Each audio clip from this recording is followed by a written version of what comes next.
ట్రస్ట్లోకి వెళ్ళిపోయా. ట్రస్ట్లోకి వెళ్ళడానికి కూడా కారణం ఏంటి అంటే, అమ్మా నాన్న దగ్గరికి వెళ్తే ఇంకా మొహం చూపించుకోలేము, వాళ్ళు ఏమంటారు. ఇంకా నేను అదే ట్రాన్స్లో ఉన్నాను కాబట్టి వాళ్ళ దగ్గరికి నేను వెళ్ళను, ఇంటికి వెళ్ళను, మళ్ళీ బయటకు కూడా వెళ్ళను. నేను ఎక్కడో ఒక చోట ఉంటానని చెప్పని అనడంతో పోలీసులు ఇంకా ఆ ట్రస్ట్కి పంపించడం జరిగింది. వెళ్ళాను. అక్కడికి వెళ్ళిన 3 months ఇంకా ట్రీట్మెంట్ వల్ల, కౌన్సిలింగ్ వల్ల చేంజ్ అవ్వడం, కొంచెం అతని గురించి కొన్ని నిజాలు, అంటే రేపెట్టడం చేశాడు, 3 పెళ్ళిళ్ళు చేసుకున్నాడు అని చెప్పడం, ఇవన్నీ ఇంకా తెలుసుకొని అసలు నార్మల్ అయ్యి టాబ్లెట్స్ వల్ల కొంచెం నార్మల్ అయ్యి, అది కాక అన్నయ్య వాళ్ళు కూడా చాలా అంటే చాలా సఫర్ అయ్యారు. చాలా డాడీ మెయిన్, మా డాడీ బాగా సఫర్ అయ్యారు అనమాట. సో అవన్నీ తెలుసుకొని ఇంకా నార్మల్ అయిపోయి బయటకు వచ్చేసి హ్యాపీగా లైఫ్ లీడ్ చేస్తున్నాను. పాస్ట్ ఈజ్ ద పాస్ట్ అనుకున్నాను. ఇప్పటికి కూడా చాలా మంది, అంటే నేను పీపుల్స్కి ఒకటే చెప్తా, చూసే ప్రజలకి, మీరు చూసింది నిజం కాదు, దాని వెనక వాళ్ళు వేరే కోణం ఉంటుంది, దాన్ని పూర్తిగా డీప్గా తెలుసుకుని మాట్లాడండి. మీ ఇంట్లో ఆడపిల్ల ఒక చిన్న తప్పు చేసింది అంటే పూర్తిగా తెలుసుకునే కదా తనతో మాట్లాడతారు. అలాగే ఏదన్నా చూస్తున్నారంటే పూర్తిగా తెలుసుకుని మాట్లాడండి. మీరనే మాటల వల్ల ఓకే బయటకు వచ్చింది, బతుకుతుంది, తన బతుకు తను లీడ్ చేసింది బాయ్, మీరెందుకు దాన్ని క్రష్ చేయాలి తన మాటలతో? జరిగిందితో జరిగిపోయింది. ఇప్పుడు షీఈ్ హ్యాపీ నౌ. మాటలకి, వాళ్ళనే మాటలకి ఏంటి అంటే, హ్యాపీగా ఉన్న పిల్ల మళ్ళీ సడన్ గా డిప్రెషన్ లోకి వెళ్ళి సూసైడ్ చేసుకునే ప్రయత్నాలు ఉన్నాయి. 100% ఛాన్సెస్ ఉంటాయి. అలా నేను ఎన్నిసార్లు ఏడలేదు ఇంట్లో, చాలా రోజులు కామెంట్స్ చూసి ఏడవడం, అసలు అనవసరంగా ఇలా చేశాను, అసలు 2025 ఈజ్ మై బ్యాడ్ ఇయర్ అని చెప్పని అనుకోవడం, ఎందుకురా ఈ లైఫ్, చచ్చిపోతే బాగుంటది కదా. ఒక పక్కన అమ్మ నాన్నకి చెడనేం తెచ్చాను, అన్నయ్యలకి చెడనేం తెచ్చాను, అన్నయ్యలకి పెళ్ళే కాదు ఇంక నేను చేసిన పనికి, అందరి నోట్లో నానిపోయాను, ఇంకెందుకు నేను బతికి ఏం సంపాదించాను అని చెప్పని ఏడవని రోజు లేదు, సఫర్ అవ్వని రోజు లేదు. లాస్ట్కి ఇంకా మా అన్నయ్య వాళ్ళు వచ్చి దగ్గరికి వచ్చి, వాళ్ళెవరో అనుకుంటా అని చెప్పి నువ్వు బాధపడక్కర్లే, జరిగిందేదో జరిగింది, అందరూ చేస్తారు తప్పులు, అంబానీ వాళ్ళు కూడా చేస్తారు, కాకపోతే వాళ్ళది డబ్బు ఉంది కాబట్టి బయటికి రాదేమో, మనమేనా నార్మల్ పీపుల్స్ కాబట్టి నువ్వు క్యామ్ ముందుకు వచ్చి ఇంత ఫేమ్ అయ్యావు అంతే, అందరూ చేస్తారు, నువ్వు అంత బాధపడక్కర్లే, మీకు మేము ఉన్నాం, ఫ్యామిలీ మేమేదన్నా అంటే నువ్వు సఫర్ అవ్వు, బయట వాళ్ళని అసలు పట్టించుకోకు, లెక్కలోకే తీసుకోకు అన్నారు. అది నేను మోటివేట్ గా తీసుకుని ఇప్పుడు ప్రెసెంట్ హ్యాపీగా ఉన్నాను. పికిల్ బిజినెస్ స్టార్ట్ చేశాను, బిజినెస్ కూడా మంచిగా రన్ అవుతుంది. పికిల్ బిజినెస్ చేస్తున్నావు? Yeah, Srivarshini home foods. నా ఓన్ గా నేనే పికిల్స్ చేస్తాను, నేనే స్నాక్స్ చేస్తాను, కారప్పళ్ళు, లడ్డూలు, నా యూట్యూబ్ లో చెక్ చేసుకోవచ్చు కూడా మీరు. దానికి ఇన్స్టాగ్రామ్ లో రీల్స్ పెడతాను, యూట్యూబ్ లో ఇంకా పచ్చల గురించి ఫుడ్ వ్లాగ్స్ అలాగే చేస్తూ ఉంటా. ఇప్పుడు ఒకదాని ఉన్నా ఫ్యామిలీతో? అంటే అమ్మ నాన్న ఓన్ విలేజ్ లో ఉంటారు, అంటే కొంచెం ప్రాపర్టీస్ అవి ఉన్నాయి కదా, అక్కడ ఉంటున్నారు. నేను అన్నయ్య ఈ బిజినెస్ పరంగా మంగళగిరిలో ఉంటాను. ఇప్పుడు ఫ్యామిలీ అంతా ఓకే? మంచిగా ఉంది. ఇంత ట్రస్ట్ గురించి మాట్లాడుతున్నప్పుడు నాకు అర్థమైంది, ఆ ట్రస్ట్ అంటే అదేనా? Kasturba Gandhi national memorial trust అదేనా? ఇందాక నేను ఒక ఇంటర్వ్యూ చేసినప్పుడు ఆమె నాకు చెప్పడం జరిగింది కొన్ని సిచ్యువేషన్స్. నిజమా అక్కడ అలాగే ఉంటుందా? నువ్వు ఎన్ని ఇయర్స్ ఉన్నావు అక్కడ? 2 years కాదు, 6 months ఉన్నాను. తను చెప్పింది 200% కరెక్ట్. ఏం జరుగుతుంది? ఇబ్బంది పెట్టారు? అంత ఇబ్బంది పెడతారు? నేను కొంచెం ఫేమ్ లో ఉన్నాను కాబట్టి, నా వెనక మీడియా ఉంది కాబట్టి నన్నైతే అంత ఏం చేయలేదు. కానీ నేను అక్కడ ఏదో ఒక పని చెయ్యాలి ఖచ్చితంగా. నేను వెళ్ళిన 1 week నన్ను ఫ్రీగా వదిలేశారు, నేను తింటా అన్నది తెచ్చారు, ఫ్రీ బోర్డ్ లాగా ఇంకా ఇంట్లో ఉన్నట్టే ఉన్నాను. ఆ 1 week నుంచి మిషన్ నేర్చుకోవచ్చు కదా, ఏదో ఒక వర్క్ చేయొచ్చు కదా అనడం స్టార్ట్ చేశారనమాట. సర్లే మనకు కూడా నేర్చుకుంటే ఉంటది కదా అన్నట్టు నేర్చుకున్నా. ఇక్కడ పాయింట్ నేర్పించడం వరకే వాళ్ళ చేతుల్లో ఉంటది, నేర్చుకున్న తర్వాత మనం చెయ్యాలా వద్దా అనేది మన ఇష్టం అనమాట. వాళ్ళు ఫోర్స్ చేసి కుట్టించొద్దు. ఇక్కడ ఏం జరిగేదంటే, నేర్చుకున్న పనికి మార్నింగ్ 9కి కూర్చుంటే ఒకవేళ 2000 bags 500 bags అలా ఆర్డర్స్ వస్తూ ఉంటాయి అనమాట, ఎక్కడెక్కడ నుంచో వస్తాయి. ఆర్డర్ వచ్చినప్పుడు మార్నింగ్ వెళ్ళి లంచ్ బ్రేక్ 1 hour ఉంటది అనమాట, మరి స్నాక్ బ్రేక్ 1 hour, ఈ 2 hours మాత్రమే మేము రెస్ట్ తీసుకుంటాం. 11:30, 12 వరకు 1 or 2 వరకు కుట్టినవి కూడా ఉన్నాయి. మిడ్ నైట్ 2 వరకు కుట్టిన రోజులు కూడా ఉన్నాయి. అలా కుట్టి పడుకొని మళ్ళీ ఎర్లీ మార్నింగ్ 5కి కానీ 6కి కానీ లేచి మళ్ళీ యాజ్ ఇట్ ఈస్ వర్క్కి వెళ్ళిపోవాలి. వెళ్ళిపోయి బ్రేక్ఫాస్ట్ బెల్ అవగానే బ్రష్ చేసి మళ్ళీ తిని మళ్ళీ మిషన్ ఎక్కాలి. ఇలా చేపిస్తారనమాట. అదేమంటే ఏదైనా మనం ఎదురు తిరిగి, నా కళ్ళ ముందే జరిగింది, నన్నైతే ఏం చేయలేదులే కానీ నా కళ్ళ ముందు ఏం జరిగిందంటే ఒక అమ్మాయికి పీరియడ్ వచ్చి బాగోక వాళ్ళ ఇంట్లో ఉన్న డాగ్కి ఫుడ్ పెట్టలేదని చెప్పని, అలాగే ఎవరో కస్టమర్స్ వచ్చారు, అంటే డొనేట్ చేయడానికి ఎవరో ఒకరు వస్తారు కదా, వాళ్ళు వచ్చారు టీ కాఫీ వాళ్ళకి తీసుకెళ్లేదని చెప్పని తనని రూమ్లోంచి బయటికి తీసుకొచ్చి కొట్టి రూమ్ తాళాలేసి బయట పెట్టారు. మళ్ళీ ఇంకొక అమ్మాయికి టాబ్లెట్లు వేసి కొట్టారు. వాళ్ళు చెప్పిన మాట వినకపోతే టాబ్లెట్లు వేస్తారు, కొడతారు. నేను చూసా. నేనైతే అబద్ధం చెప్పాల్సిన అవసరం నాకు లేదు కదా. బయటకు రాగానే ఎందుకు చెప్పలేదు అనొచ్చు మీరు. ఎందుకు చెప్పలేదు అంటే నేను అసలే బ్యాడ్ అయిపోయి ఉన్నా.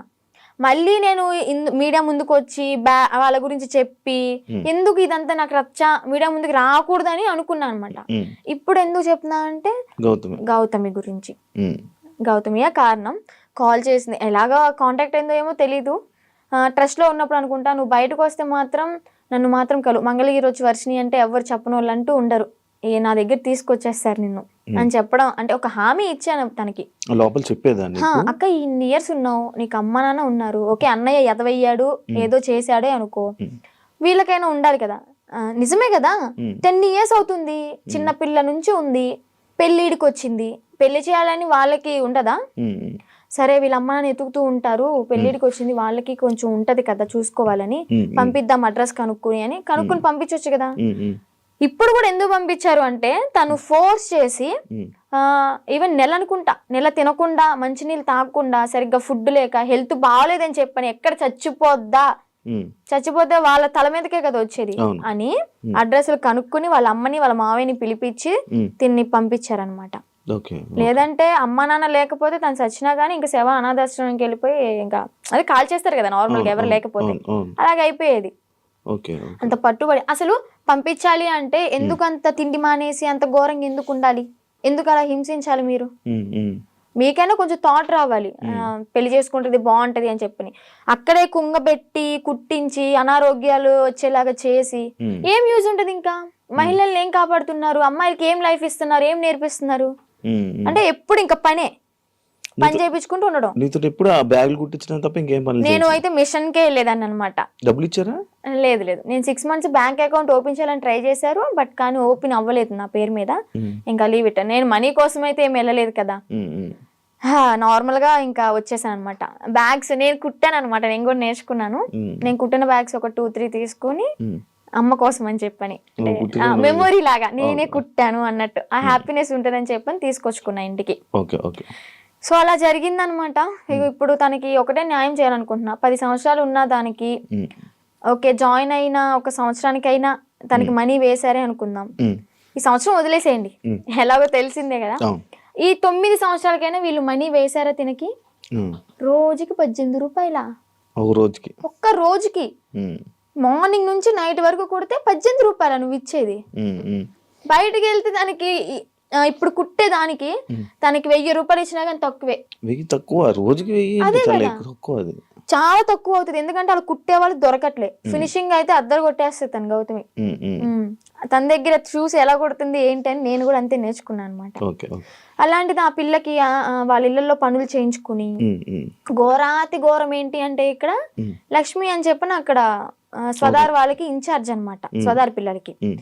ఆ ఇన్ఛార్జ్ అయిన ఆమె వాళ్ళ ఇంట్లో ఏదైనా పని చేయాలి అంటే సెలెక్ట్ చేసుకుంటది. ఓకే నువ్వు రేపొద్దున్నే మా ఇంటికి రా పని చేయడానికి అని వెళ్తారు. అలాగే గౌతమిని కూడా ఒకసారి సెలెక్ట్ చేసుకుంది. ఇవన్నీ తను చెప్పిన మాటలు అనమాట. నేను అనుభవించాను, నేను చెప్తున్నాను కాబట్టి నువ్వు నన్ను నమ్మాల్సింది, ఎందుకంటే నేను చేశాను నా చేతులారా అని. ఏం చెప్పింది, యాక్చువల్గా వాళ్ళ బ్రాహ్మణ్స్, కొంచెం క్యాస్ట్ ఫీలింగ్ కూడా ఉంది ఆమెకి. అయితే పనికి వెళ్తుంది. పనికి వెళ్ళిన తర్వాత ఆ లక్ష్మి అనే ఆమె ఎవరైతే పీరియడ్లో ఉంటారో, చెప్పకూడదు, మీరు బాయ్స్ యాక్చువల్గా మాట్లాడకూడదు అనుకున్నా, కానీ చెప్పాలి, ఇక్కడ తప్పదు. ఆమె పీరియడ్ లో ఉన్నప్పుడు ప్యాడ్ తీసి డస్ట్బిన్ లో కూడా వేయలేదు. వీళ్ళు పనికి వెళ్ళినప్పుడు బాత్రూమ్ కడిగేటప్పుడు ఆ ప్యాడ్ వాళ్ళ చేతులతో తీసి డస్ట్బిన్ లో వేయాలి. అసలు ఏమనుకోవాలి? She's also one of the లేడీనా, అర్థం చేసుకోవాలి కదా. అలాంటి ఆమె వీళ్ళ చేతి ఇలాగా గొడ్డు చాకరీ చేయించుకుని, డబ్బులు కూడా మ్యాటర్ కాదు, ఆమెకి ఇక్కడ న్యాయం ఏం జరిగింది? హెల్త్ ఖరాబ్ అయింది. అరే ఆర్డర్ వచ్చి కుట్టి కుట్టి కుట్టి కాలు ఇంతలావైంది. నేను ఉన్నప్పుడే ఆమెకి కాలు ఇంతలావైతే ఏం కాదులే అన్నట్టు ఆయింట్మెంట్ రాసి కట్టి ఆ కాలుకి కవర్ కట్టి మళ్ళీ యాస్టీస్ కుట్టిస్తున్నారు. 10 సంవత్సరాలు. సరే 10 సంవత్సరాల్లో ఒక 2-3 సంవత్సరాలు నార్మల్గానే ఉన్నారనుకోండి. వీళ్ళకి కొత్తగా వచ్చిన వాళ్ళతో మంచిగా ఉంటారు, ఒక నెల వరకు ఉంటారనమాట. పాత అయ్యే కొద్ది ఏంటంటే నిజ స్వరూపాలు బయట పెట్టేస్తారు. అది ఎక్స్పీరియన్స్ కొలితే వాళ్ళతో మాట్లాడి ఎక్స్పీరియన్స్ కొద్ది ఇంకా మాటలు అనడం, పని చేయించడం, ఓకే నానా రకాలుగా మాట్లాడడం, ఓకే. ఇంకా బూతులే. నువ్వు వెళ్తావా ఇప్పుడు? క్వశ్చన్ చేస్తావా వాళ్ళ దగ్గరికి వెళ్ళి?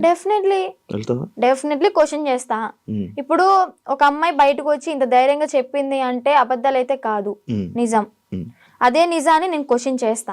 ఒక ట్రస్ట్ నడిపిస్తున్నప్పుడు నిజాయితీగా ఉండాలి. ఆడపిల్లల్ని ఓకే వాడుకుంటున్నప్పుడు వాళ్ళకి తగ్గ డబ్బులు ఇవ్వాలి, వాళ్ళకి కష్టానికి తగ్గ ఫలితం ఉండాలి.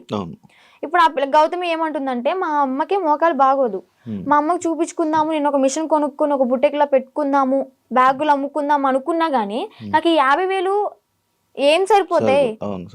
నేను మినిమం 2.5 lakh ఉన్నాయి అనుకున్నాను.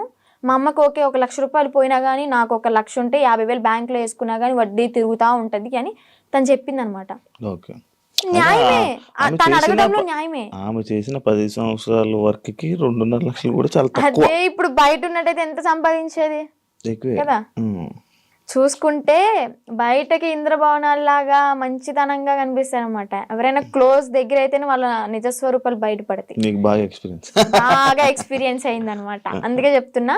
ఆ ట్రస్ట్ కూడా అంతే, చూడడానికి బయట అమ్మాయిలకి హెల్ప్ చేస్తున్నారు, అమ్మ నాన్న లేకపోయినా కానీ మంచిగా చూసుకున్నారు, తిండి పెడుతున్నారు అని చెప్పాను. ఫుడ్ బాగానే ఉంటది, కాకపోతే పని చేస్తేనే ఫుడ్, పని చెయ్యకపోతే పస్తుండు అంతే, పెట్రో అలాగనమాట. లోపలికి వెళ్తే ఇన్ని ఉంటాయి, రాక్షసత్వం బయటపడుతుంది అనమాట. నేను తనతో కూడా మాట్లాడడం జరిగింది. అదే ఇలా సిచ్యువేషన్ జరిగితే నువ్వు కూడా ఉన్నావని చెప్తే నేను ఈ పాయింట్ అడిగా.